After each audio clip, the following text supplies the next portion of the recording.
গ্রাম বাংলার শ্রোতা বন্ধুদের অনেক অনেক শুভেচ্ছা ও ভালোবাসা জানিয়ে আমি আপনাদের ভগিনী স্বাগতা আবার উপস্থিত হয়ে গিয়েছি আরো একটি নতুন অনুষ্ঠান নিয়ে। আজ আমরা কথা বলবো পশ্চিমবঙ্গে সুগন্ধি ও ঔষধি গাছপালা চাষ, তার সুযোগ এবং সম্ভাবনা। তো প্রথমেই বন্ধুরা আমরা আমাদের স্টুডিওতে স্বাগত জানাই ডক্টর সুশীল কুমার কোঠারিকে। ডক্টর কোঠারি, আসলে আমাদের যে চাষি ভাইরা বা কৃষক বন্ধুরা রয়েছেন তারা সাধারণত আমাদের যে প্রথাগত চাষবাস সেগুলো নিয়ে এখনো পর্যন্ত চাষাবাদ করতে অভ্যস্ত। তার বাইরে এই যে চারপাশের পরিমণ্ডলটা অনেক পরিবর্তিত হচ্ছে বিশ্বের নিরিখে বা ভারতবর্ষের নিরিখে, সেটা নিয়ে এখনো পর্যন্ত হয়তো জল্পনা কল্পনা ততটা মনে হয় না তারা করে উঠতে পারছেন। তো সেই কারণেই আজকে আমাদের এই বিষয় চয়ন। প্রথমেই আমি আপনার কাছে জানতে চাইবো, এই যে ঔষধি এবং সুগন্ধি গাছ সেগুলো কি কি, এবং এই যে এই চাষের কথা আমরা বলছি, ঔষধি বা সুগন্ধি গাছ চাষের কথা বলছি, তার তাৎপর্য কতটা সেটা একটু বলেন যদি। ঔষধি ও সুগন্ধি গাছ মানব সভ্যতার ইতিহাসে অত্যন্ত গুরুত্বপূর্ণ ভূমিকা পালন করে আসছে। এই গাছপালাগুলি তাদের ওষুধ গুণাবলী এবং সুগন্ধির জন্য বিস্তৃতভাবে ব্যবহৃত হয়। ঔষধি গাছগুলি থেকে প্রাপ্ত সক্রিয় যৌগসমূহ, যেগুলোকে আমরা বায়োঅ্যাক্টিভ মলিকিউলস বলি, আধুনিক ও ঐতিহ্যবাহী চিকিৎসা পদ্ধতিতে ব্যবহৃত হয়। আচ্ছা, উদাহরণস্বরূপ যেমন অশ্বগন্ধা একটি অত্যন্ত গুরুত্বপূর্ণ ঔষধি গাছ, যার শিকড় থেকে আমরা উইথানোলাইড নামক একটা উপাদান পাই, যেটা মানসিক চাপ কমাতে সাহায্য করে এবং রোগ প্রতিরোধ ক্ষমতা বাড়াতেও সাহায্য করে। দ্বিতীয় উদাহরণ হিসাবে আমি তুলসীর কথা বলতে পারি, যেটা ঘরে ঘরে আমরা লাগাই, অসিমাম স্যাংটাম, যার কিন্তু প্রচুর পরিমাণে অ্যান্টি ব্যাকটেরিয়াল এবং অ্যান্টি ইনফ্ল্যামেটরি গুণ রয়েছে এবং শ্বাসতন্ত্রের বিভিন্ন সমস্যা সমাধানে এটা আমরা ব্যবহার করি অনেক পুরাতন কাল থেকে। সুগন্ধি গাছগুলো থেকে প্রাপ্ত অপরিহার্য তেল, যেটাকে আমরা এসেনশিয়াল অয়েল বলি ইংরেজিতে, সেটি পারফিউম, সাবান, কসমেটিক্স, খাদ্য শিল্পে ব্যবহৃত হয়। যার উদাহরণস্বরূপ সিটোনেল্লা ঘাস থেকে আমরা যে তেলটা পাই সেটা মসকুইটো রেপেলেন্ট হিসাবে মশা মাখির নিধনে ব্যবহৃত হয়। ঠিক তেমনি আরেকটা উদাহরণ হচ্ছে ভেটিভার গাছের শিকড় থেকে প্রাপ্ত তেল উচ্চমানের পারফিউম তৈরিতে ব্যবহৃত হয়। আন্তর্জাতিক বাজারে এর কিন্তু প্রচুর চাহিদা রয়েছে। আচ্ছা, এই গাছগুলি অর্থনৈতিক গুরুত্ব অপরিসীম। বিশ্ব স্বাস্থ্য সংস্থার মতে, মানে ওয়ার্ল্ড হেলথ অর্গানাইজেশন, ওদের মতে এখনো 80% মানুষ প্রাথমিক স্বাস্থ্য সেবার জন্য এই গাছগুলির উপরে নির্ভর। এবং ভারতবর্ষে আমাদের আয়ুর্বেদ, উনানি, সিদ্ধা, হোমিওপ্যাথি, এই সিস্টেম অফ মেডিসিন যেগুলো রয়েছে, এগুলোতে প্রায় 8000-এর বেশি মেডিসিনাল অ্যারোমেটিক বা ঔষধি সুগন্ধি গাছের আমরা ব্যবহার করে থাকি। আচ্ছা, এছাড়া পরিবেশগত দিক থেকে বিবেচনা করলে এই গাছগুলো মাটির ক্ষয় রোধ করে, জীব বৈচিত্র্য সংরক্ষণে সাহায্য করে এবং জলবায়ু পরিবর্তনের বিরুদ্ধে লড়াইয়ে গুরুত্বপূর্ণ ভূমিকা পালন করে। অর্থাৎ এই গাছগুলি চাষের সঙ্গে কিন্তু আমরা বিভিন্নভাবে উপকৃত হচ্ছি, সেটা অনেক যুগ আগে থেকেই হচ্ছি। আমাদের মধ্যে হয়তো সেই অবগতির অভাব রয়েছে, তাই তো? তাহলে আমি পরের প্রশ্নে এটাই আপনার কাছে জানতে চাইবো যে এই যে ভেষজ এবং সুগন্ধি চাষ পশ্চিমবঙ্গের ক্ষেত্রে এবং তার যে ইতিহাস, সেই সম্পর্কে যদি একটু বলেন। এটা খুবই গুরুত্বপূর্ণ বিষয়। পশ্চিমবঙ্গে ঔষধি ও সুগন্ধি গাছের চাষের ইতিহাস অত্যন্ত সমৃদ্ধ। কারণ হচ্ছে এটা ব্রিটিশ আমল থেকে শুরু হয়েছে। 1860 সালে আমাদের কলকাতাতে যে বটানিক্যাল গার্ডেন আছে সেখানে কার্যরত বৈজ্ঞানিক ছিলেন ডক্টর থমসন অ্যান্ডারসন। উনি অফিসিয়ালি এখানে রিসার্চ কার্য শুরু করেন মেডিসিনাল প্ল্যান্টস এর উপরে ভারতবর্ষে। এটা হচ্ছে ভারতবর্ষে আধুনিক কালে একটা প্রথম আমরা প্রমাণ পাই যে আমরা অনেক আগে এই মেডিসিনাল প্ল্যান্টস এর উপরে রিসার্চ কার্য এখানে পশ্চিমবাংলাতে আমরা শুরু করেছি। মানে ভাবনা চিন্তাটা অনেক দিন থেকেই শুরু হয়েছে। এবং শুধু ভাবনা চিন্তা নয়, তার ইমিডিয়েটলি পরে 1861 সালে আমরা সিনকোনা চাষও শুরু করে দিয়েছিলাম দার্জিলিং পাহাড়ে। আচ্ছা। এবং ওটা কেন করা হয়েছিল সিনকোনা চাষ? কারণ তখন মানুষ ম্যালেরিয়া সংক্রান্ত প্রবলেম নিয়ে প্রচুর সাফার করছিলেন এবং ওষুধের জন্য তখন কোনো বিকল্প আমাদের সামনে ছিল না, যার জন্য এই যে প্ল্যান্টার আমরা চাষ করলাম সিনকোনা, ওর বাকল থেকে আমরা কুইনাইন একটা উপাদান পেতাম যেটা ম্যালেরিয়া রোগের প্রতিরোধ করবার ক্ষমতা যেটাতে রয়েছে। এবং যেহেতু চাষ শুরু হয়েছে তার ইমিডিয়েটলি পরে 1874 সালে আমরা কুইনাইন ফ্যাক্টরিও ওখানে এস্টাবলিশ করি মুংপু, দার্জিলিং এ। তাহলে এই ইতিহাসটা অনেক পুরনো পশ্চিমবঙ্গের জন্য, যে অনেক আগে আমরা শুরু করেছি।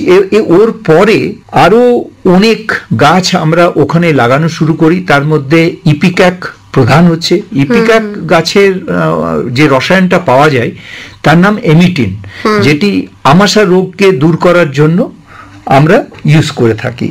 এছাড়া আমরা ওখানে ট্যাক্সাস একটা বৃক্ষ আছে যেটা চাষও আমরা ওখানে শুরু করেছি এবং এটাও অনেক আগে শুরু হয়েছে। এটা অ্যান্টি ক্যান্সার কম্পাউন্ড এখান থেকে পাওয়া যায়। তো অ্যান্টি ক্যান্সারের ট্রিটমেন্টের জন্য এই ট্যাক্সাস থেকে আমরা লাভবান হচ্ছি।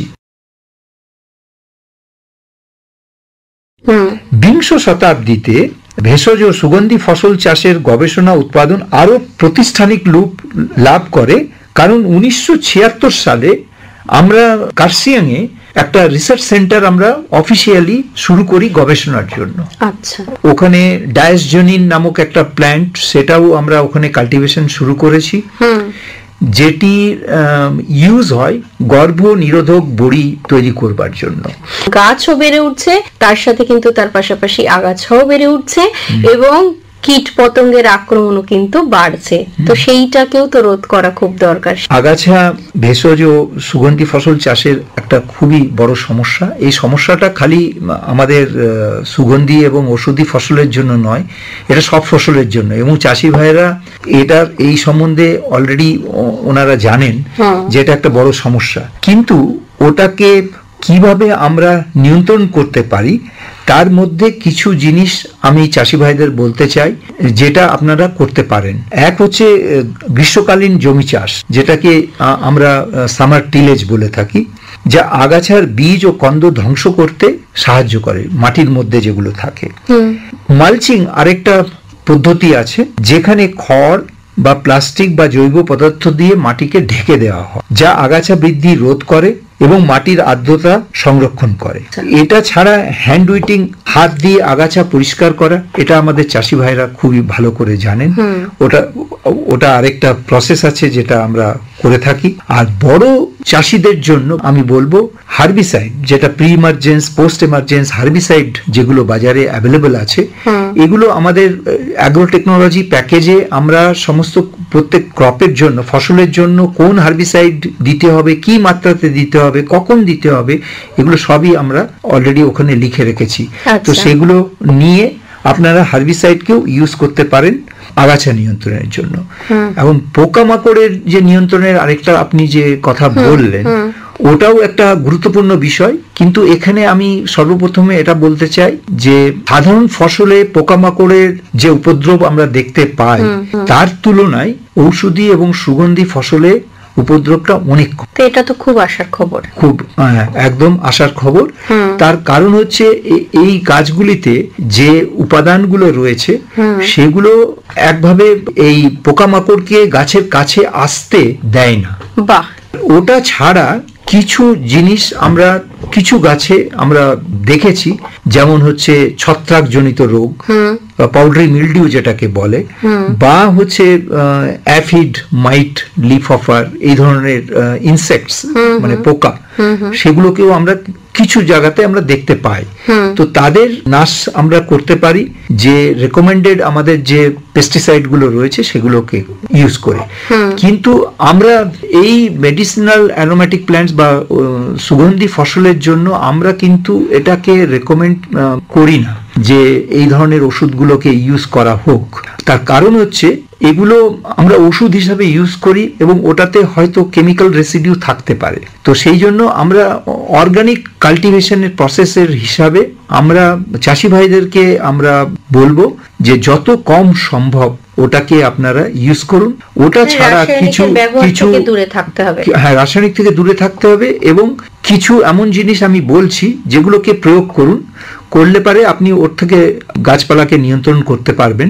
যেমন হচ্ছে নিম তেল, নিমের তেল আমরা জলের সঙ্গে মিশ্রণ করে আমরা স্প্রে করতে পারি ছত্রাকজনিত রোগ থেকে প্রতিরোধ করার জন্য। ঠিক তেমনি কিছু উপকারী পোকা আছে যেটা আমরা লেডি বার্ড বিটল হিসাবে বলা হয়, সেইগুলোকে আমরা স্প্রে করে গাছের মধ্যে আমরা ছড়াতে পারি। তো সেগুলো কি করবে, সেগুলো যে পোকামাকড় যেগুলো আমাদেরকে নোকসান করছে বা গাছের ফলনটাকে কম করে দেয়, তাদের নিয়ন্ত্রণের জন্য সাহায্য করবে। এই ধরনের জিনিসগুলোকে আমরা করতে পারি। এছাড়া কিছু আরো আছে, যেমন মরিচের স্প্রে, ওটাও কিন্তু একটা কীটনাশক, ওটাকেও আমরা করতে পারি। তো এই ধরনের প্রাকৃতিক জিনিসগুলোকে আমরা যদি ইউজ করি তাহলে পারে আমরা উচ্চ মূল্য পাবো আমাদের ঔষধি বা আমরা সুগন্ধি ফসলটা যেটা আমরা বিক্রি করতে যাব। তো বিক্রির কথাতেই এবার সরাসরি আসি, কারণ সময়টাও একদমই কমে এসেছে। আমাদের তো আসল উদ্দেশ্য থাকবে যে আমাদের চাষি ভাইরাও যাতে লাভবান হন, দিনের শেষে তাদের মুখে হাসি ফোটে। তো এই চাষ থেকে কতটা লাভবান তারা হতে পারবেন বা কি করে তারা বিপণনের সঙ্গে যুক্ত হতে পারবেন, সেটা যদি একটু সংক্ষেপে বলেন। এটা একটা বিপণন ব্যাপারটা খুবই ইম্পর্টেন্ট চাষি ভাইদের জন্য। ভেষজ সুগন্ধি ফসলের বিপণন ব্যবস্থা মূলত আমরা দুই ভাগে ভাগ করতে পারি। একটা হচ্ছে অর্গানাইজড, আরেকটা হচ্ছে আনঅর্গানাইজড। আনঅর্গানাইজড সেক্টরটা আগে বলি আমি। আনঅর্গানাইজড সেক্টর হচ্ছে মানে ভেষজ সংগ্রাহক কিছু আছে বা গাছপালা যারা বিক্রি করেন, বা লোকাল ডিলার আছেন, লোকাল মান্ডি আছে যেগুলোকে হাটও আমরা বলি, হ্যাঁ, সেখানে গিয়ে কৃষকরা সরাসরি উৎপাদনগুলো বিক্রি করেন। এটাকে আমরা বলি আনঅর্গানাইজড সেক্টর। এটা ছোট চাষিদের জন্য এটা উপযুক্ত, এবং ওখানে গিয়ে ওরা এই জিনিসগুলোকে যেগুলো উৎপাদন করেছেন সেগুলোকে বিক্রি করতে পারেন। আর অর্গানাইজড সেক্টর বড় যে ওষুধ কোম্পানিগুলো রয়েছে বা আয়ুর্বেদিক ইউনানি মেডিসিন প্রস্তুতকারক এবং সুগন্ধি তেল প্রস্তুতকারক, এই প্রতিষ্ঠানগুলি কিন্তু অর্গানাইজড কাল্টিভেশনের হিসাবে যারা চাষ করেন তাদের থেকে ডাইরেক্টলি ওরা কিনে নেন ফসলটাকে। একটা নির্দিষ্ট মূল্য আগে থেকে নির্ধারণ করা হয়, যেটাকে আমরা কন্ট্রাক্ট কাল্টিভেশন বলি। তো সেখানে চাষি ভাইদের মার্কেটিং সম্বন্ধে, বিপণন সম্বন্ধে কোনো সমস্যা থাকবে না, কারণ আগে থেকেই চাষি ভাইরা জানবেন যে কি দামে আমি ফসলটা কাকে বিক্রি করব। তো এটা একটা খুবই গুরুত্বপূর্ণ বিষয়। এক্ষেত্রে সরকারি সহযোগিতা কিছু পাওয়া যাচ্ছে? আপনি খুবই ভালো কথা বললেন। এখানে আমাদের সিএসআর এর একটা অ্যারোমা মিশন চলছে, যেটা পশ্চিমবঙ্গেতেও চলছে, হ্যাঁ, পুরো দেশে চলছে। ওটা ন্যাশনাল অ্যারোমা মিশন, পুরো দেশে চলছে। তো সিএসআর এর যে অ্যারোমা মিশন আছে, ওখানে ওরা বিপণনের জন্য চাষি ভাই যারা এই ধরনের ফসল চাষ করতে চান তাদেরকে ডাইরেক্টলি সাহায্য করছেন। এবং আমি জানি যে ওরা পশ্চিমবঙ্গে জেলায় জেলায় ওনারা ঘুরছেন এবং ও জেলা এবং তাদেরকে খালি বিপণনের ব্যাপারটা নয়, আরো দুটো জিনিস দিয়ে ওনারা হেল্প করছেন। এক হচ্ছে বীজ এবং টেকনোলজি, মানে কিভাবে চাষ করতে হবে সেই জিনিসটা ওনারা দিচ্ছেন। সাইড বাই সাইড ওনারা আরেকটা জিনিস যেটা দিচ্ছেন সেটা হচ্ছে প্রক্রিয়াকরণের জন্য, যেটা আমরা প্রসেসিং বলি। তো যেমন ফসল থেকে তেল বের করা, এটা একটা প্রসেসিং এর সাবজেক্ট। ওনারা কিন্তু আর্থিক ওর জন্য সহযোগিতা দিচ্ছেন, যে যদি চাষি ভাইরা চাষটা করতে চান তাহলে পারে ওই ন্যাশনাল অ্যারোমা মিশনের তরফ থেকে আমরা ওই প্রক্রিয়াকরণের জন্য যে সংসাধনটা দরকার সেটা আমরা উপলব্ধি করা যায়। আচ্ছা, আমি শেষে শুধু আপনার কাছে এইটুকু একটা জানতে চাইছি যে এই যে উৎসাহী হবে চাষিরা, সেটা কেন, সেইটুকু যদি একটু। এটা খুবই ভালো প্রশ্ন। উৎসাহী চাষিদের এই জন্য হবেন, সাধারণ যে ফসলগুলো আমরা লাগাচ্ছি তার থেকে যে লাভ পাচ্ছি চাষি ভাইরা খুব একটা খুশি নন। কারণ লাভের মাত্রাটা আমরা জানি যে অনেক কম, বা অনেক ক্ষেত্রে লাভ থাকেও না। ঔষধ বা সুগন্ধি ফসলের চাষ করে কিন্তু ভালো লাভ পাওয়া যেতে পারে। এটা সম্ভব এই কারণে যে আমরা যদি উচ্চমানের বীজ, উচ্চমানের টেকনোলজি নিয়ে বড় ওষুধ কোম্পানিকে আমরা যদি এই যে ফসলগুলো আমরা উৎপাদন করছি সেগুলো যদি বিক্রি করতে পারি। আপনাকে উদাহরণস্বরূপ একটুখানি বলবো যে ঔষধি গাছ লাগিয়ে আমরা 10 থেকে 50,000 টাকা প্রতি হেক্টরে একটা চাষি 4 মাস 5 মাসের ফসল থেকে ইনকাম করতে পারে বছরে। আর প্যারালাল আমরা যদি সুগন্ধি ফসলের কথা বলি তাহলে পারে কিন্তু ওই লাভের মাত্রাটা অনেক বেশি, 50,000 থেকে 2 লক্ষ টাকা পর্যন্ত প্রতি হেক্টর থেকে চাষি ভাইরা পেতে পারে। অর্থাৎ যে বন্ধুরা আমাদের এই অনুষ্ঠান আজকে শুনলেন তারা বুঝতেই পারছেন যে আমরা কিন্তু এই চাষের কথা পশ্চিমবঙ্গে, অর্থাৎ সুগন্ধি বা ওষুধি গাছপালার যে চাষের কথা জানি আমরা, এত কথা আজকে বললাম, তার কথা কিন্তু আপনারা নিঃসন্দেহে ভাবতে পারেন। এবং সেই জন্য আপনাদের যা যা সহযোগিতা লাগে সেই সহযোগিতা করার জন্য বিভিন্ন অঞ্চলে বিভিন্ন কৃষি বিশ্ববিদ্যালয়গুলি রয়েছে, সহযোগিতা করার জন্য সরকার তো রয়েইছেন। আজকে আর বেশি একদম কথা বলা সম্ভব নয়, সময় একেবারে বলছে যে না, এবার বন্ধ করতে হবে। বন্ধুরা, আমরা কথা বললাম পশ্চিমবঙ্গে সুগন্ধি ও ঔষধি গাছপালা চাষের সুযোগ ও সম্ভাবনা